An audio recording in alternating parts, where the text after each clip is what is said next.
प्रमुखपणे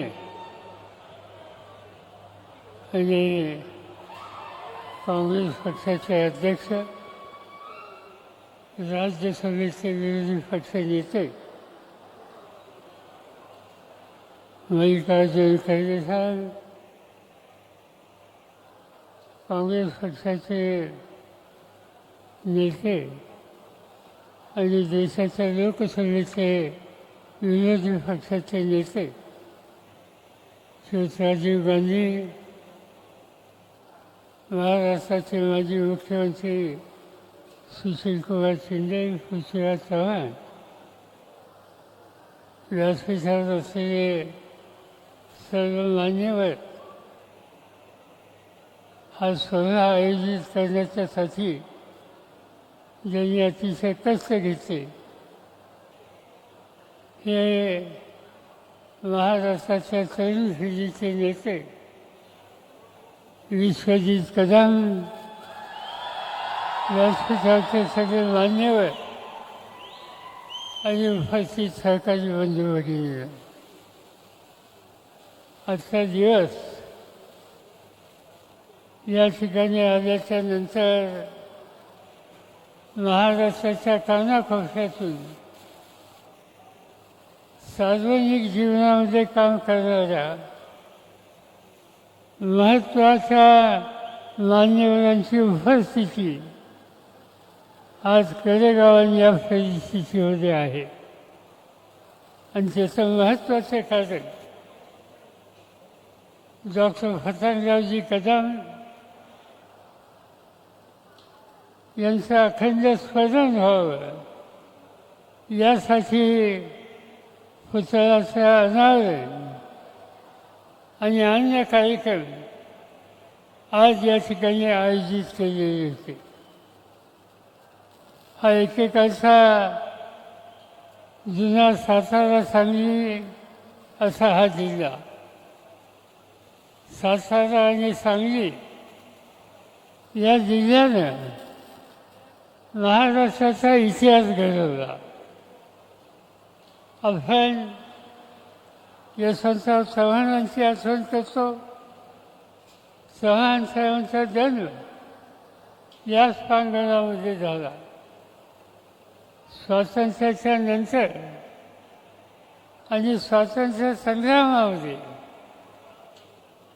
झोकून देण्याच्या संबंधीची भूमिका घेणारे वसंतदादा पाटील त्यांचंही स्मरण आपल्याला या जिल्ह्याचा स्वातंत्र्याचा इतिहासाचा उल्लेख करायचा म्हणल्यावर या ठिकाणी करावा लागतो.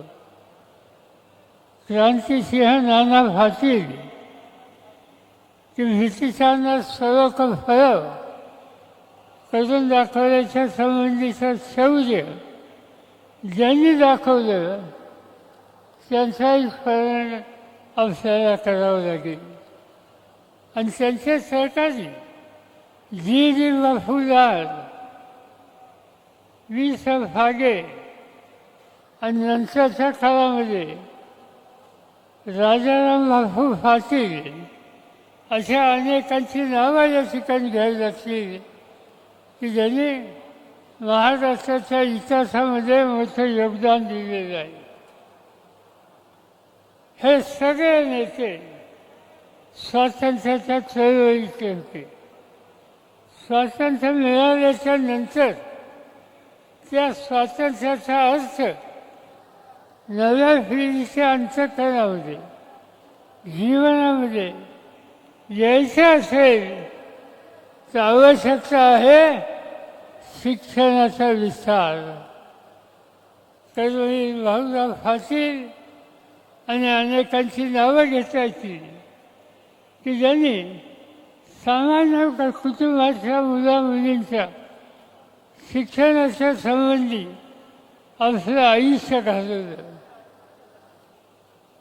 अण्णांच्या विचाराचं भूमिका स्वीकारून अनेक लोक पुढे आले आणि त्या पुढे येणाऱ्यामध्ये फत्तनराव कदमांचा उल्लेख करावा लागेल. रयत शिक्षण संस्थेच्या हडपसरच्या शाखेमध्ये अतिशय कमी वेतनावर काम करण्याच्यासाठी पतंगराव पुण्याला आले.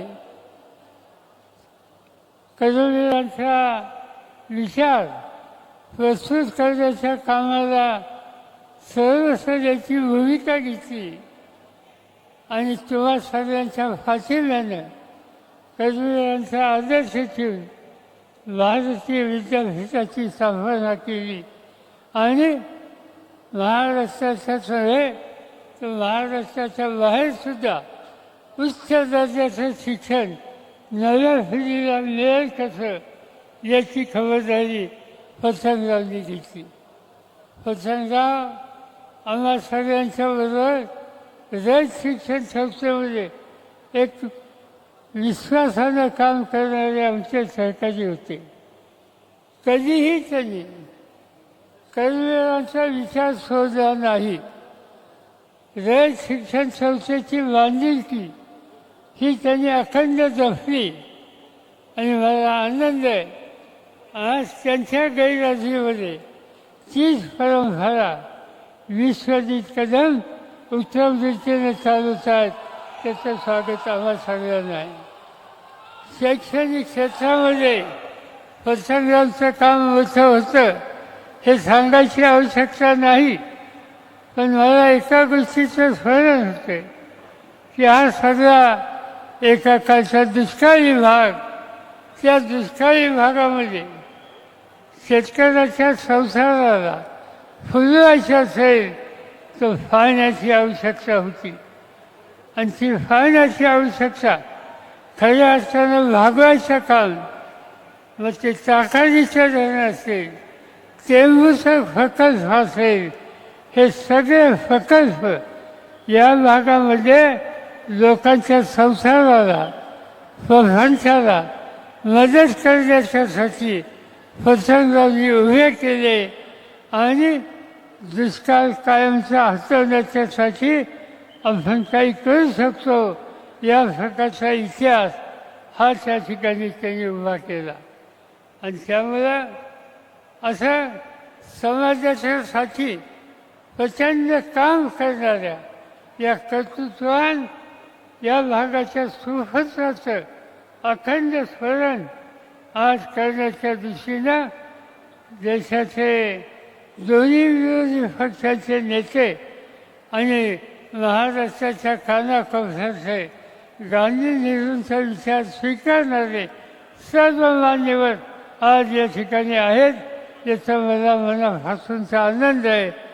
आपण या कार्यक्रमाला हजर राहिलो, पण पतंगरावचा आदर्श, पतंगरावची विकासाची दृष्टी, पतंगरावचं शिक्षणाच्या क्षेत्राचं योगदान हे करण्याच्यासाठी आज विश्वजित प्रयत्नाची फराक असा करतोय. तुमची माझी सगळ्यांची शक्ती, साथ आणि प्रोत्साहन विश्वजितच्या फाशीची राहील हीच खात्री या ठिकाणी जाहीरपणाने देतो आणि माझे 2 शब्द संपवतो.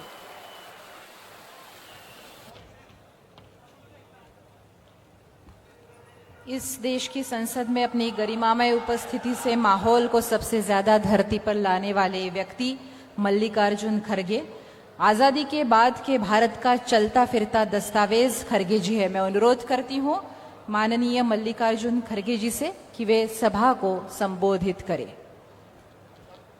अखिल भारतीय कांग्रेस के अध्यक्ष माननीय मल्लिकार्जुन खड़गे जी.